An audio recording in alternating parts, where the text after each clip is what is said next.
সকল প্রশংসা আল্লাহ তাআলার জন্য, যিনি আজকের এই জুমার দিনে জুমার নামাজ আদায়ের উদ্দেশ্যে আমাদেরকে যথাসময়ে মসজিদে আসার, প্রয়োজনীয় দিনই আলোচনা করার ও শোনার তৌফিক দিয়েছেন। আল্লাহ তাআলা শুকরিয়া আদায় করি, আলহামদুলিল্লাহ। অসংখ্য গণিত দুরুদ ও সালাম বর্ষিত হোক আকায়ে নামদার তাজদার মদিনা মুহাম্মদুর রাসূলুল্লাহ সাল্লাল্লাহু আলাইহি ওয়াসাল্লামের প্রতি। আল্লাহ তাআলা আমাদেরকে যার উম্মত হওয়ার সৌভাগ্য দান করেছেন। মুহতারাম হাজিরিন, আমরা সকলেই জানি যে আমাদের এই দেশ বর্তমানে একটি ক্রান্তিকাল অতিক্রম করতেছে। একটি পরিবর্তিত পরিস্থিতি, পাশাপাশি দেশের পূর্ব ও দক্ষিণাঞ্চলের ভয়াবহ বন্যা অতীতের সকল রেকর্ডকে ছাড়িয়ে গিয়েছে। কুমিল্লা, ব্রাহ্মণবাড়িয়া, ফেনী, চট্টগ্রাম, মৌলভীবাজার, সিলেট সহ দেশের বড় একটি জনপদ বর্তমানে পানির নিচে আছে।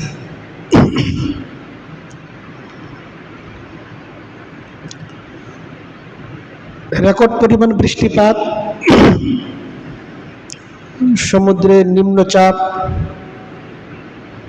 পাশাপাশি পার্শ্ববর্তী উজানির দেশ ভারত পূর্ব যথাযথ সতর্কবার্তা ছাড়া সকল সুইচ গেটগুলি খুলে দেয়া, এ যেতে বাহ্যিক নানা কারণ এই বন্যার সাথে যুক্ত হয়ে আছে। অনেকে এটাকে যতটা না প্রাকৃতিক বন্যা, তার চেয়ে অনেকটা ভূ রাজনৈতিক বন্যা বলে আখ্যায়িত করতেছে। তো বাহ্যিকভাবে এই যে ভয়ানক বন্যা চলতেছে, এর কার্যকরণ যাই হোক না কেন, এতে মানুষের কোনো দায় থাক বা না থাক, একজন মুমিনের সর্বোপরি বিশ্বাস এটা যে যা কিছু ঘটে সব কিছু আল্লাহ তাআলার পক্ষ থেকেই ঘটে থাকে। মানুষ যতই চাক না কেন, যদি আল্লাহ তাআলা না চান কোনো কিছু ঘটতে পারে না। আর আল্লাহ তাআলা যদি চান, দুনিয়ার সকল মানুষ চাইলেও সেটাকে প্রতিরোধ করতে পারবে না। এটা একজন মুমিনের আদি এবং চূড়ান্ত বিশ্বাস। মুমিনের ঈমান এর সাথে যুক্ত যে বাহ্যিক কারণ উপকরণ যাই থাক না কেন, কোনোটাই তো আল্লাহ তাআলার সিদ্ধান্তের বাইরে ঘটতে পারে না। পবিত্র কোরআনে কারীমের মাঝে আল্লাহ তাআলা বলেন, মা আসাবা মিন মুসিবাতিন ফিল আরদি ওয়ালা ফি আনফুসিকুম ইল্লা ফি কিতাবিম মিন ক্বাবলি আন নাবরাহা। আল্লাহ তাআলা বলেন, এই দুনিয়াতে যা কিছুই ঘটুক না কেন, যে মুসিবতগুলো এই দুনিয়াকে আক্রান্ত করে, মানুষকে আক্রান্ত করে, এগুলি সব আল্লাহ তাআলার পক্ষ থেকেই ঘটে থাকে। মিন ক্বাবলি আন নাবরাহা, এগুলি বাস্তবায়ন হওয়ার পূর্বেই আল্লাহ তাআলা তার লৌহে মাহফুজের মাঝে এগুলো সব কিছুকে লিপিবদ্ধ করেই রেখেছেন। কাজে আল্লাহ তাআলা সেই চূড়ান্ত সিদ্ধান্ত অনুসারেই সব কিছু ঘটে থাকে। আল্লাহ তাআলার সিদ্ধান্তের বাইরে কোনো কিছুই ঘটে না। কাজেই আমাদের বর্তমান সময়ে দেশে যে ভয়ানক বন্যা চলতেছে, একজন মুমিন হিসেবে আমরা বিশ্বাস করি বাহ্যিক উপকরণ থাকতে পারে, বাহ্যিক কারণ এতে অবশ্যই থাকতে পারে, কিন্তু এটা শেষ পর্যন্ত আল্লাহ তাআলার ইচ্ছাতেই ঘটেছে। আল্লাহ তাআলার ইচ্ছার বাইরে এই বন্যা হয়নি। এই যে মানব জীবনে যে মুসিবতগুলো এসে থাকে, বিপদ আপদগুলো এসে থাকে, এটা যখন বিপদ যখন কোনো কাফেরকে স্পর্শ করে তখন সেটা আল্লাহ তাআলার পক্ষ থেকে শাস্তি হিসাবে গণ্য হয়ে থাকে। বিপদ যখন কোনো নাফরমানের ক্ষেত্রে ঘটে থাকে তো ওটা তার জন্য সতর্কবার্তা হয়ে থাকে, ফিরে আসার সুযোগ। আর বিপদ যখন কোনো মুমিনকে স্পর্শ করে তখন এটা তার জন্য কল্যাণকর হয়ে থাকে, তার জন্য রহমতই হয়ে থাকে। বাহ্যিকভাবে একটা মুসিবত মুমিনের জন্য যতই ক্ষতিকর এবং যতই ভয়াবহ আমরা মনে করি না কেন, নিঃসন্দেহে এতে আল্লাহ তাআলার হিকমত রয়ে গেছে। কারণ মুমিনের জন্য আল্লাহ তাআলা কল্যাণ ছাড়া অন্য কোনো কিছুর ফয়সালা করেন না। কাজেই আমরা যখন কোনো মুমিনকে বিপদ আপদ আক্রান্ত দেখব তখন আমাদের দৃষ্টিভঙ্গি এবং বিশ্বাস এটা হওয়া চাই এটা তার অপরাধের শাস্তি, তার উপর গজব এমন না, বরং মুমিনকে যখন বিপদ আপদ স্পর্শ করবে তখন এটা আল্লাহ তাআলার পক্ষ থেকে একটা রহমত বা সর্বোচ্চ আল্লাহ তাআলার পক্ষ থেকে একটা পরীক্ষা, যে পরীক্ষায় তাকে উত্তীর্ণ করার মাধ্যমে আল্লাহ তাআলা তাকে পুরস্কৃত করতে চান। এজন্যই আল্লাহ তাআলা এই বিপদ তাকে দান করেছেন। হাদিসের মধ্যে এসেছে আল্লাহ রাসূল সাল্লাল্লাহু আলাইহি সাল্লাম বলেন, ইন্নাল্লাহা ইযা হাব্বা কওমান ইবতালাহুম।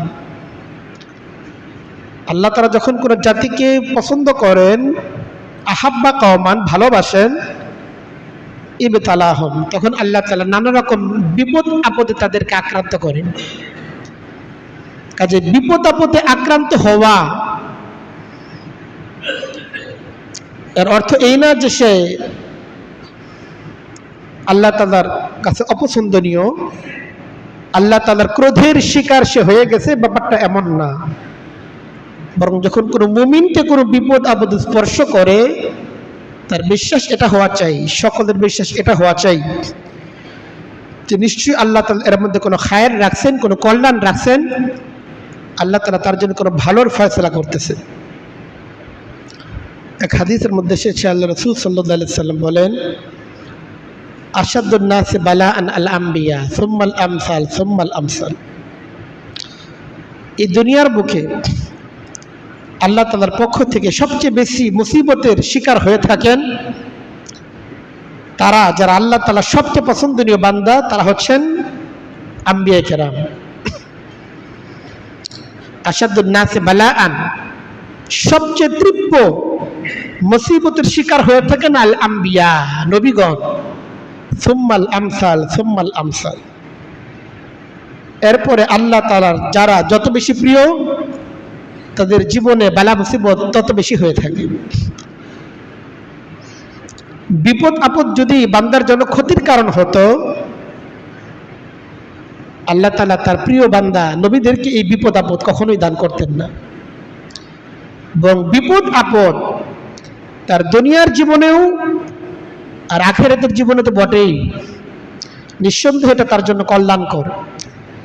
এজন্যই আল্লাহ তাআলা যুগে যুগে তার যত নবী এবং রাসূলগণকে তিনি দুনিয়াতে পাঠিয়েছেন তার এই সমস্ত প্রিয় বান্দাদেরকে তিনি নানা রকম বিপদ আপদে আক্রান্ত করেছেন। নানামুখী বিপদ, আর্থিক সংকট, পারিবারিক সমস্যা, অর্থনৈতিক সমস্যা, নানা রকম মহামারী, এগুলো আল্লাহ তাআলা তার নবীদের যুগেও পাঠিয়েছেন। নবী করিম সাল্লাল্লাহু আলাইহি সাল্লামের মদিনার জীবনেও কিন্তু দুর্ভিক্ষ এসেছিল। সাহাবায়ে কেরাম, মুসলিম সেনাবাহিনীর বিরাট অংশ ওমর রাদিয়াল্লাহু তাআলার জামানায় সিরিয়াতে অবস্থান করছিল। প্লেগ এমন এক মহামারী তখন দেখা দিল, এক মহামারীতে সেই সময় 20,000 সাহাবী এবং তাবেঈ শাহাদাত বরণ করে। তো বিপদ আপদ এটা আল্লাহ তাআলার দুনিয়ার নিজাম। ভালোর ক্ষেত্রেও হতে পারে, মন্দের ক্ষেত্রে বিপদ আপদ আসতে পারে, তবে সকলের বিপদ আপদ একই কারণে আসে না, একই বার্তা নিয়ে আসে না। এক একজনের জন্য বিপদ আপদ এক এক রকম বার্তা নিয়ে আসে। এক এক রকম লাভ, ফলাফল এবং পরিণতি নিয়ে আসে। বাকি বিপদ আপদ এটা মানব জীবনের অপরিহার্য অংশ, এটা সকলের জীবন আসবে। আল্লাহ তাআলা পবিত্র কোরআনে কারীমের মাঝে বলেন, ওয়ালানাবলুওয়ান্নাকুম বিশাইইম মিনাল খাউফি ওয়াল জু'i ওয়া নাকসিম মিনাল আমওয়ালি ওয়াল আনফুসি ওয়াস সামারাত। আল্লাহ বলেন, ওয়ালানাবলুওয়ান্নাকুম বিশাইইম মিনাল খাউফি ওয়াল জু'i, অবশ্যই অবশ্যই আমি তোমাদেরকে পরীক্ষা করব। বিশাইইম মিনাল খাউফি ওয়াল জু'i, নানা রকম শঙ্কা, আতঙ্ক, ক্ষুধা, অভাব, অনটন দ্বারা। ওয়া নাকসিম মিনাল আমওয়ালি ওয়াল আনফুসি ওয়াস সামারাত, তোমাদের জনবল এটা কম হবে, তোমাদের ফসলাদি কম হবে, তোমাদের ফল ফলাদি কম হবে। এ জাতীয় নানামুখী সংকটের মাধ্যমে আমি তোমাদেরকে পরীক্ষা করব। ওয়া বাশশিরিস সাবিরিন, হে নবী, বিপদ আপদ তো আসবেই, এই বিপদ আপদে যারা ধৈর্য ধারণ করবে তাদেরকে আপনি সুসংবাদ প্রদান করেন। বিপদ আপদে সবরকারী কারা? আল্লাহ তাআলা বলেন, আল্লাযীনা ইযা আসাবাতহুম মুসিবাহ, সবরকারী তো হচ্ছে তারা যাদেরকে যখন কোনো বিপদ আপদ স্পর্শ করে, কালু, তখন তারা বলে, ইন্না লিল্লাহি, আমি এবং আমার যা কিছু আছে সবকিছু তো আল্লাহ তাআলার জন্যই। আমি যা কিছু অর্জন করেছি সেটাও আল্লাহর, আমার থেকে যা কিছু ছুটে গেছে সেটাও তো আল্লাহ তাআলারই। ইন্না লিল্লাহ, আমিও আল্লাহ, আমার যা কিছু আছে সবকিছুই আল্লাহর। ওয়া ইন্না ইলাইহি রাজিউন, আর আমাদের সকলকে তো আল্লাহ তাআলার কাছেই ফিরে যেতে হবে। এজন্য বালা মুসিবত এটা মানব জীবনের অপরিহার্য অংশ।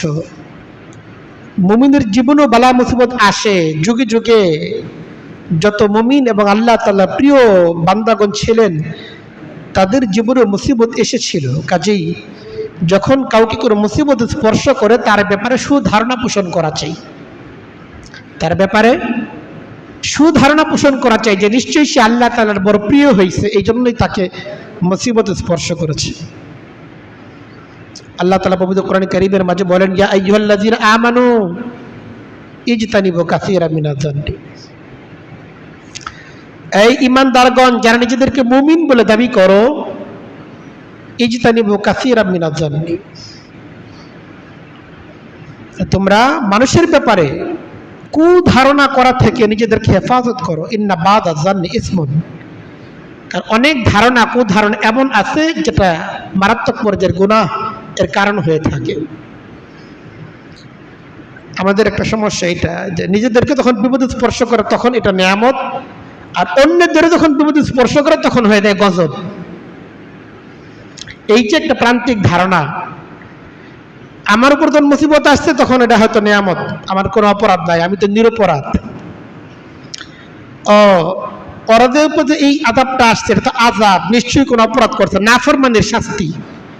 অন্যের ক্ষেত্রে মনে করা হয় নাফরমানের শাস্তি, আর নিজের ক্ষেত্রে বেচারা বালা মুসিবতে পড়ে গেছে সেটা নিয়ামত হিসেবেও মনে করতে পারে।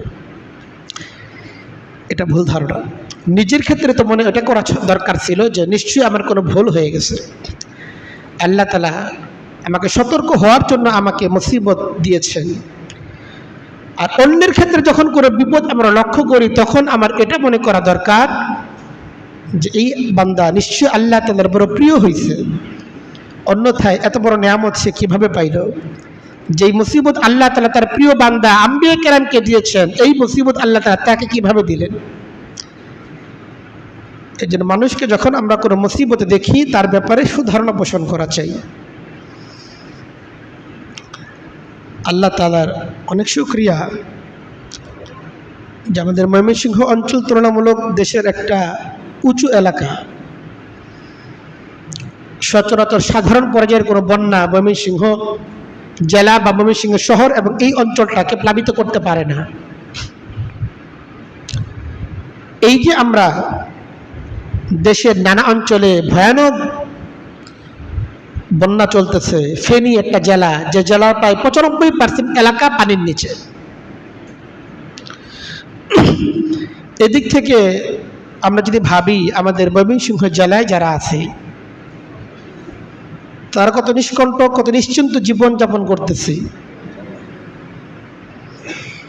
এজন্য আমাদের জন্য সর্বপ্রথম করণীয় যেটা, আল্লাহ তাআলার এই নিয়ামতের শুকরিয়া আদায় করা চাই। যে আল্লাহ তাআলা আমাদেরকে মুসিবতে আক্রান্ত করেননি। কারণ কিছু কিছু মুসিবত এমন আছে যেই সমস্ত মুসিবতে ধৈর্য ধারণ করা যায় না। আমাদের মতো দুর্বল ইমানের অধিকারী যারা মুসিবতটাকে নিয়ামত মনে করা এবং সেটাকে অন্তঃকরণে মেনে নেয়া, আল্লাহ তাআলার পক্ষ থেকে এসেছে বিধায় সেই মুসিবতে সন্তুষ্ট থাকা, এটার জন্য অনেক ইমানের পাওয়ার দরকার। আমাদের ইমান বড় দুর্বল, লো কোয়ালিটির ইমান। এই ইমান নিয়ে মুসিবতটাকে নিয়ামত মনে করা যায় না। এজন্য আমাদের প্রতি আমাদের মতো দুর্বল ইমানদার যারা, তাদেরকে আল্লাহ তাআলা এই মুসিবতে আক্রান্ত করেননি। এজন্য প্রথমত আমাদের আল্লাহ তাআলা শুকরিয়া আদায় করা চাই, আলহামদুলিল্লাহ। এবং এই যে আল্লাহ তাআলা আমাদেরকে নিয়ামতটা দিয়েছেন, এই নিয়ামতটাকে আল্লাহ তাআলার হুকুম পালন করার কাজে ব্যবহার করা চাই।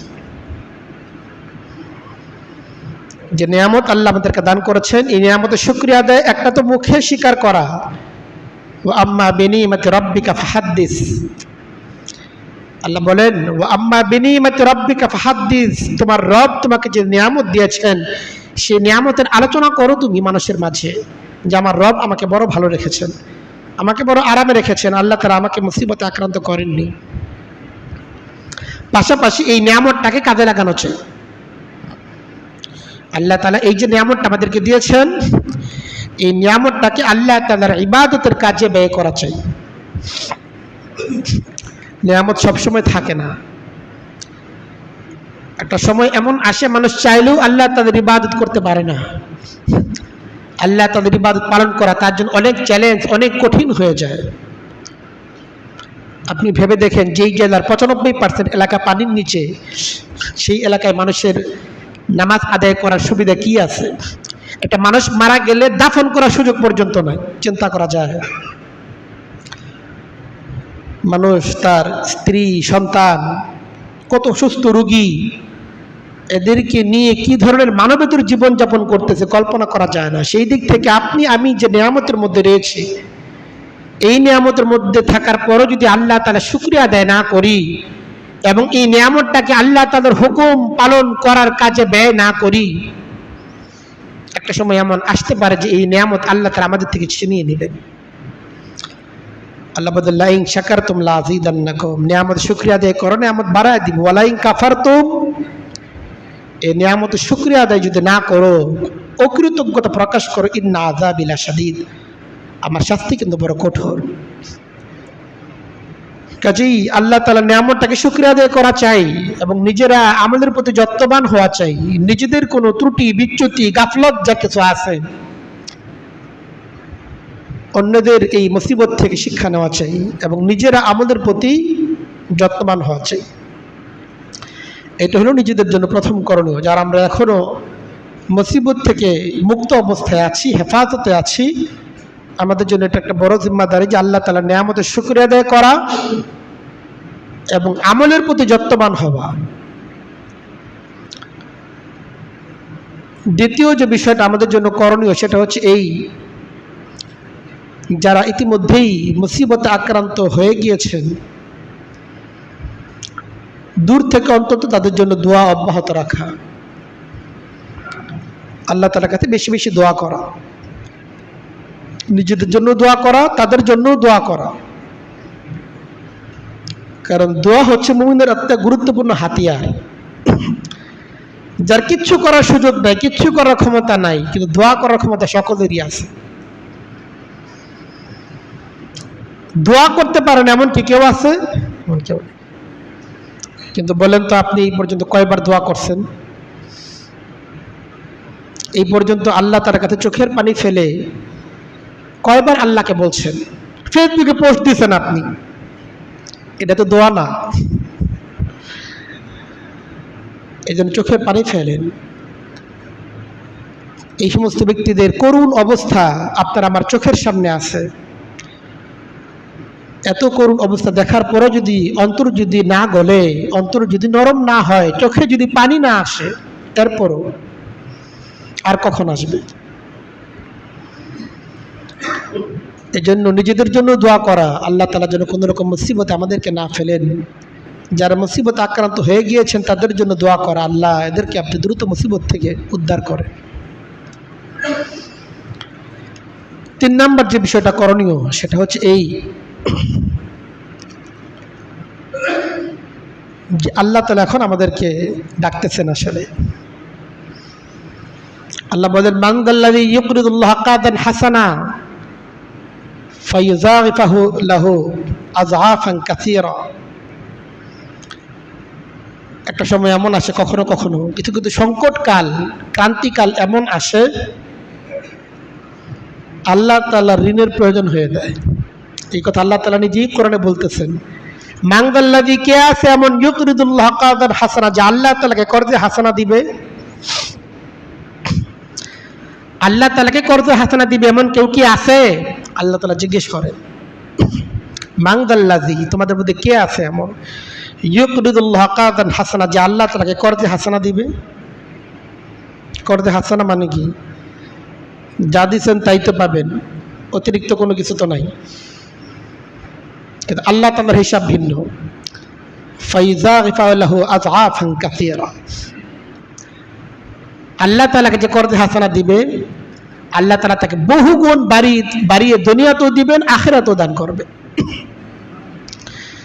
কাজে আপনি যদি আল্লাহ তাআলাকে কর্জে হাসানা দেন, আল্লাহ তাআলাকে যদি দান করেন, আল্লাহ তাআলা বহুগুণ আপনাকে বাড়িয়ে দেবেন ইনশাআল্লাহ।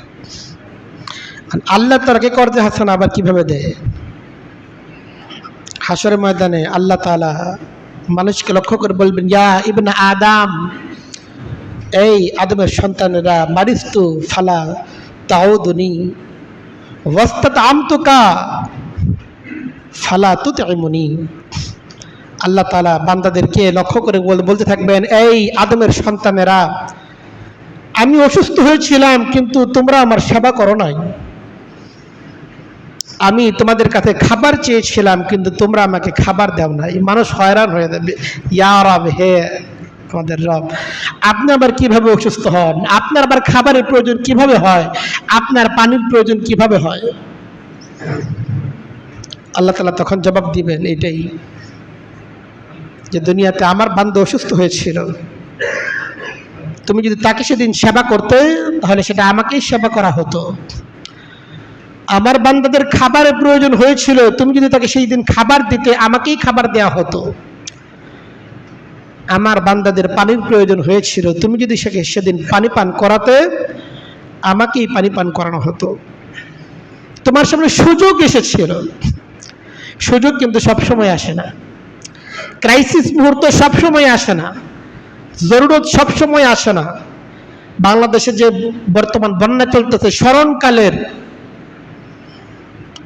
রেকর্ড বন্যা, ইতিপূর্বে 60-70 বছর বয়স্ক যারা আছেন ওই অঞ্চলে, তারাও বলতেছেন এত পানি কোনোদিন তারা দেখেন নাই। মানুষ কি পরিমাণ ভয়ানক ক্ষয়ক্ষতির শিকার হচ্ছে এটা কল্পনা করা যায় না। এটার এখনো কোনো হিসাব এবং নিরীক্ষণ করা সম্ভব না। কি পরিমাণ মানুষ এতে হতাহত হলেন, কত মানুষের কি পরিমাণ ক্ষতি হলো। কাজেই আল্লাহ তাআলা আমাদেরকে যাদেরকে সামর্থ্য দান করেছেন, সম্পদ দান করেছেন, এই সামর্থ্য, এই সম্পদ আল্লাহ তাআলাই তোমাদেরকে দিয়েছেন। কাজে আমাদের জন্য কর্তব্য হচ্ছে এই নিজের সামর্থ্যের সর্বোচ্চটুকু দিয়ে এই বন্যার্ত মানুষ যারা ভয়ানক সংকটের মধ্যে আছেন, অনেকেই হয়তো নিঃস্ব হয়ে গেছে, এদের পাশে দাঁড়ানো এটা আমাদের ইমানি দায়িত্ব, আমাদের নৈতিক দায়িত্ব এবং নাগরিক দায়িত্ব। এটা পবিত্র কোরআনে কারীমের মাঝে আল্লাহ তাআলা বলেন, আনফিকু মিম্মা রাযাকনাকুম। একটা সময় আসে মানুষ সব দান করে ফেলতে চায়, কিন্তু তখন এই দান করার কোনো সুযোগ থাকে না। এই জন্য আল্লাহ তাআলা বলতেছেন সেই সময় আসার আগেই দান করো। ওয়ানফিকু মিম্মা রাযাকনাকুম মিন ক্বাবলি আন ইয়াতিয়াকুমুল মাউতু ফায়াকুল রাব্বি লাউলা আখখারতানি ইলা আজালিন কারীব। আল্লাহ তাআলা বলেন আমি তোমাদেরকে যে রিজিক দান করেছি, যে সম্পদ দান করেছি, সেই সম্পদ থেকে এখনই তোমরা দান করো। মৃত্যু তোমাদের দুয়ারে পৌঁছে যাবার পূর্বেই, যখন মৃত্যু মানুষের দুয়ারে পৌঁছে যায়, মৃত্যুকে যখন সে সচক্ষে দেখতে থাকে, তখন সে আল্লাহ তাআলার কাছে বলতে থাকে রাব্বি লাউলা আখখারতানি ইলা আজালিন কারীব ফাআসাদদাক ওয়া আকুম মিনাস সালিহিন। আল্লাহ একটু সময় দেন, ধন সম্পদ যা আছে সব দান করে দেই আর আমি নেককার হয়ে যাব, আমাকে একটু সুযোগ দেন। অথচ ওয়ালান ইউআখিরুল্লাহু নাফসান ইযা জাআ আজালুহা, কিন্তু আল্লাহ তাআলা নির্ধারিত মৃত্যুর সময় যখন এসে যাবে, কাউকে সামান্য পরিমাণ সুযোগ তখন আর দেয়া হবে না। কাজেই আল্লাহ তাআলা আমাদেরকে যে সম্পদটুকু দান করেছেন, বর্তমানে এটা আমাদের সকলের জন্য ঈমানি দায়িত্ব, বড় গুরুত্বপূর্ণ জিম্মাদারি, যে আল্লাহ তাআলা আমাদেরকে যাদেরকে মাহফুজ রেখেছেন, নিশ্চিন্ত রেখেছেন, বন্যা ইত্যাদি দুর্যোগ থেকে আমাদেরকে মুক্ত রেখেছেন, যারা বন্যার্ত যারা আছেন, বন্যা কবলিত যারা আছেন, নিজের সামর্থ্য অনুসারে তাদের পাশে অবশ্যই দাঁড়ানো। আমরা যদি আজকে তাদের পাশে দাঁড়াতে পারি, একদিন হতে পারে আমাদের জরুরত হয়ে যাবে, দুনিয়াতেও হতে পারে আমাদের কোনো প্রয়োজন হয়ে যাবে। আজকে যদি আমরা মানুষের পাশে দাঁড়াই, আল্লাহ তাআলা বলেন ওয়াল্লাহু ফি আউনিল আবদি মা কানাল আবদু ফি আউনি আখিহি। ওয়াল্লাহু ফি আউনিল আবদি মা কানাল আবদু ফি আউনি আখিহি। আল্লাহ তাআলা ততক্ষণ পর্যন্ত বান্দার পাশে থাকেন, আল্লাহ তাআলা তখনই একজন বান্দাকে সাহায্য করেন যখন বান্দা সে তার ভাইয়ের বিপদে তাকে সাহায্য করে। কাজে আমরা যদি নিজেদের বিপদ আপদে সাহায্য পেতে চাই, আল্লাহ তাআলার সাহায্য পেতে চাই, আজকে যাদের সাহায্যের প্রয়োজন তাদের পাশে আমাদের দাঁড়ানো, এটা আমাদের কর্তব্য। দুনিয়াতে আমাদের কত মুখী প্রয়োজন, কত চাওয়া, কত চাহিদা। এই সমস্ত চাহিদাগুলো যদি আমরা পূরণ করতে চাই, আজকের দিনে এই বন্যার্ত মানুষের পাশে দাঁড়ানোর কোনো বিকল্প নাই। হাদিসের মধ্যে এসেছে, আল্লাহ রাসূল সাল্লাল্লাহু আলাইহি ওয়াসাল্লাম বলেন ইন্না সাদগাতা তুতফিউ গাযবার রাব্বি ওয়া তাদফাউল বালায়া। এই যে দান, এই যে সাদগা, এটা তুতফিউ গাযবার রাব্বি, আল্লাহ তাআলার ক্রোধের আগুনকে নিভিয়ে দেয়, ওয়া তাদফাউল বালায়া, এবং আসন্ন নানামুখী বিপদ আপদ যেগুলো মানুষের জীবন আসতে থাকে, দান সদগার উসিলায় আল্লাহ তাআলা এই বিপদ আপদগুলোকে দূর করে দেন। অন্য হাদিসের মধ্যে এসেছে, আল্লাহ রাসূল সাল্লাল্লাহু আলাইহি ওয়াসাল্লাম বলেন ইন্না সাদগাতা তুতফিউ গাযবার রাব্বি ওয়া তাদফাউ মাইতাতাস সু। দান সদগা এটা আল্লাহ তাআলার ক্রোধের আগুনকে নিভিয়ে দেয় এবং হঠাৎ মৃত্যু থেকে, যেগুলোকে আমরা অপমৃত্যু বলে থাকি, হঠাৎ মৃত্যু, রোড অ্যাক্সিডেন্টে মৃত্যু, হঠাৎ বাইরে গেছে, বলা নেই কোয়ানে একটা মানুষ মারা গেল, এই যে হঠাৎ মৃত্যুগুলো হয়, আল্লাহ তার এই জাতীয় মৃত্যু থেকে একজন ব্যক্তিকে হেফাজত করেন দান এবং সদগার মাধ্যমে। আপনার বাসায় আপনার স্ত্রী অসুস্থ, আপনার সন্তান অসুস্থ, আপনার বাবা আপনার মা অসুস্থ, চিকিৎসার জন্য দৌড়াদৌড়িতে কম করলেন না, খরচ কম করলেন না। আল্লাহ রাসূল সাল্লাল্লাহু আলাইহি ওয়াসাল্লাম বলেন দাবু মাউতাকুম বিসাদগাতি, তোমরা দান এবং সদগার মাধ্যমে তোমাদের যারা রোগী যারা আছে, রোগীদের চিকিৎসা করো। কারণ আপনার ঘরে যে সমস্ত রোগীরা আছে, বা আপনি নিজেই নানামুখী রোগে আক্রান্ত, আপনি যদি এই রোগ থেকে শেফা পেতে চান, চিকিৎসা মুক্তি লাভ করতে চান, তো দান এবং সদগা করা এটা আপনার চিকিৎসার অন্যতম একটি মাধ্যম। কিন্তু সমস্যা হলো এই দান করলেই তো কমে যাবে। শয়তান এই ভয়টাই আমাদেরকে দেখায়। আল্লাহ বলেন আশ-শাইতানু ইয়াইদুকুমুল ফাকরা ওয়া ইয়া'মুরুকুম বিল ফাহশা। শয়তান তোমাদেরকে বলে দান করলেই তো তুমি দরিদ্র হয়ে যাবে, পকেটে কত টাকা আছে দিবা, শেষ হয়ে যাবে, সামনে তো আরেকটা প্রয়োজন আছে, ওই প্রয়োজন তাহলে কিভাবে পূরণ হবে। নেক কাজে যত দানের সুযোগ আসে, শয়তান এই ক্ষেত্রে এই ভয়গুলো দেখায়। কিন্তু যখন অসৎ কাজে ব্যয় করার কোনো অফার আসে, কোনো সুযোগ আসে, তখন কিন্তু কোনো বাধা শয়তান দেয় না। ওয়াল্লাহু ইয়াইদুকুম মাগফিরাতাও ওয়া ফাদলা। আল্লাহ বলেন শয়তান তোমাদেরকে দারিদ্রতার ভয় দেখায়, অথচ অন্যায় কাজে অশ্লীল কাজে তোমাদেরকে দান করতে সে প্ররোচিত করে। আর অপরদিকে ওয়াল্লাহু ইয়াইদুকুম মাগফিরাতাও ওয়া ফাদলা, আল্লাহ তাআলা তোমাদেরকে ক্ষমা এবং দয়ার ওয়াদা করতেছেন যে তোমরা যদি আল্লাহ তাআলার এই প্রয়োজনে তোমরা যদি দান করো, আল্লাহ তাআলা তোমাদের জন্য মাগফিরাত দান করে দিবে এবং তোমাদের জন্য বিশেষ করুণা আল্লাহ তাআলা দান করবেন। কাজেই এই যে বর্তমানে দান করার যে মহা সুযোগ আমাদের সামনে এসেছে, জাতির এই মহা সংকট আমাদের সামনে এসেছে, আমাদের প্রত্যেকের কর্তব্য আপনার সামর্থ্য যতটুকু থাক না কেন, অনেকে মনে করতে পারেন আমি হুজুর কি দেবো, আমার আছেই কি, আপনার যতটুকু আছে ততটুকুই দেন। আপনার যতটুকু দেওয়ার সুযোগ আছে আপনি ততটুকুই দান করেন। আপনার 5 টাকা দেওয়ার সুযোগ থাকতে 5 টাকাই দেন, 10 টাকা দেওয়ার সুযোগ থাকতে 10 টাকাই দেন। আপনার এই সামর্থ্য অনুসারে এই 5 টাকা দেওয়া আল্লাহ তাদের কাছে 5 টাকা হিসেবে গণ্য হবে না। হাদিসের মধ্যে এসেছে আল্লাহ রাসূল সাল্লাল্লাহু আলাইহি সাল্লাম বলেন, মা বিন আবদিন ইয়াতাসাদ্দাকু বিআদলি তামারাতিন মিন কাসবিন তাইয়িবিন ওয়ালা ইয়াকবালুল্লাহু ইল্লা তাইয়িবা ইল্লা তাকাব্বালাহাল্লাহু বিয়ামিনিহি।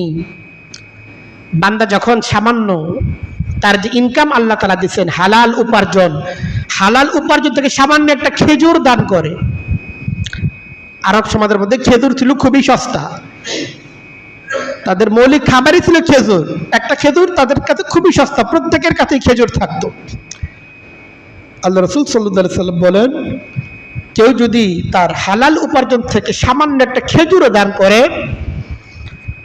আল্লাহ তাআলা তো হালালটাকেই কবুল করে থাকেন, তো আল্লাহ তাআলা সেটাকে বাড়াতে থাকেন। ইউরাব্বিহা, মানুষ যেমন তার ধন সম্পদকে বাড়াতে থাকে, তার বিভিন্ন পশুর প্রজননের মাধ্যমে পশুর পরিমাণকে বাড়াতে থাকে, আল্লাহ তাআলা বান্দার সামান্য একটা খেজুর এটাকে সওয়াব এর বাড়াতে হাত্তা ইয়াকুন আযামু মিনাল জাবালি, আল্লাহ তাআলা পাহাড়ের চেয়ে বড় আকারে এটাকে পরিণত করে দেন। আপনি 5 টাকা দিতেছেন, 10 টাকা দিতেছেন, এটা মনে করে নিজেকে ছোট মনে করার কিছু নাই। আল্লাহ তাআলা তো দেখবেন বান্দা তার দিল থেকে আল্লাহ তাআলা সন্তুষ্টির জন্য যে আপনি দান করছেন, এটাই আল্লাহ তাআলা দেখবেন। কাজেই আপনার সামর্থ্য যতটুকু আছে না কেন, এই সমস্ত ক্রাইসিস মুহূর্তগুলো মানুষ চেনার সুযোগ আসে, মানুষের মধ্যে কতটুকু মনুষ্যত্ব আছে এবং সমাজের কল্যাণের জন্য তার কোনো আকাঙ্ক্ষা আছে কি নাই, এটা চেনার সুযোগ আছে এই সমস্ত ক্রাইসিস মুহূর্তগুলোতে। কাজেই জাতির একটা বড় ক্রাইসিস মুহূর্ত চলতেছে, বড় ক্রান্তিকাল চলতেছে। আপনাকে আল্লাহ তাআলা যতটুকুই দেওয়ার সামর্থ্য দান করেছেন, সেই সামর্থ্যের সর্বোচ্চটুকু আপনি ব্যয় করে আপনি দেওয়ার চেষ্টা করেন। ইনশাল্লাহ আপনি যেটা দিবেন আল্লাহ তাআলা এর চেয়ে বহুগুণ বাড়িয়ে আপনাকে ইনশাল্লাহ দিবেন। কাজেই আপনি যেটা দিবেন এটা কোনো অংশেই কোনোদিনই আপনার ব্যর্থ যাবে না। আপনি যদি আল্লাহ তাআলা প্রিয় হতে চান, মানুষের উপকারে নিজেকে এখন ব্যয় করেন। হাদিসের মধ্যে এসেছে আল্লাহ রাসূল সাল্লাল্লাহু আলাইহি ওয়াসাল্লাম বলেন, আহাব্বুন নাস ইলাল্লাহি আনফাহুম লিন-নাস।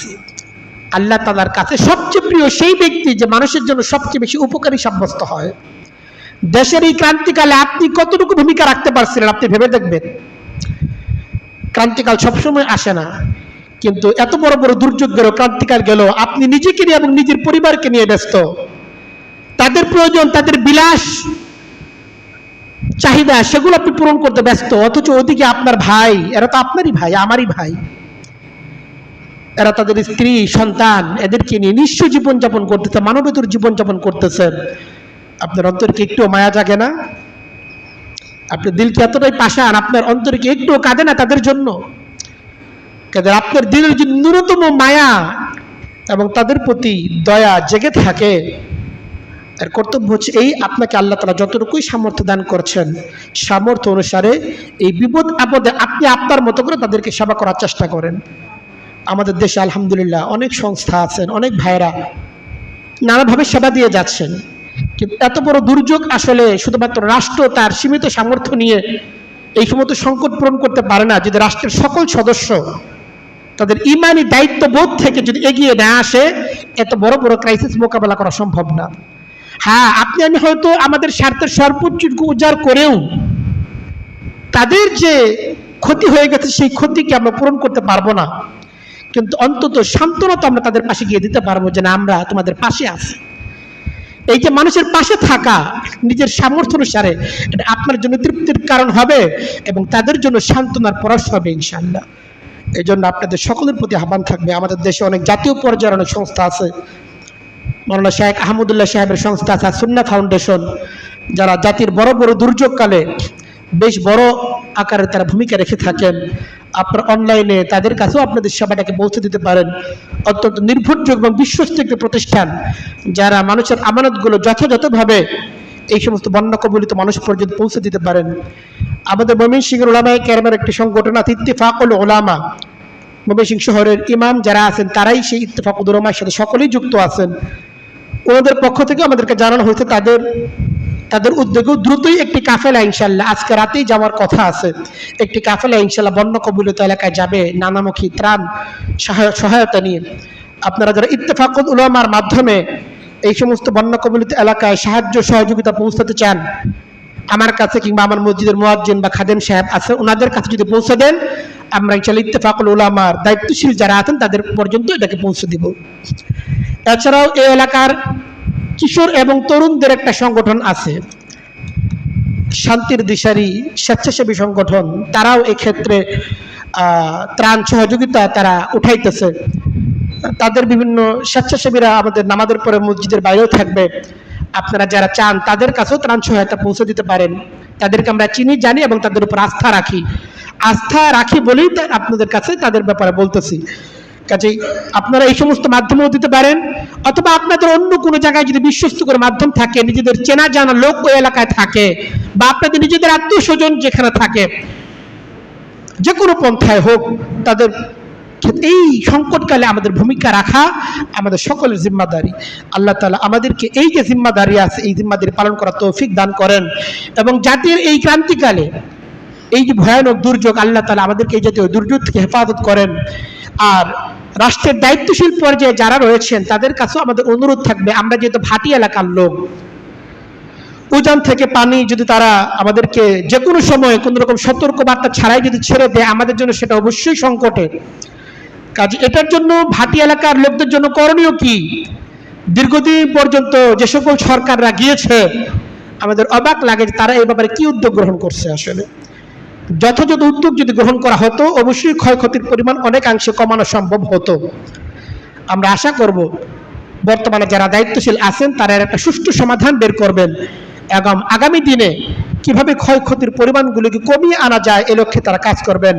আমরা সকলের জন্য দোয়া করি, দেশের জন্য দোয়া করি, এবং নিজেদের সামর্থ্য অনুসারে সহযোগিতা করার চেষ্টা করি। ওয়া আখিরু দাওয়ানা আলহামদুলিল্লাহি রাব্বিল আলামিন।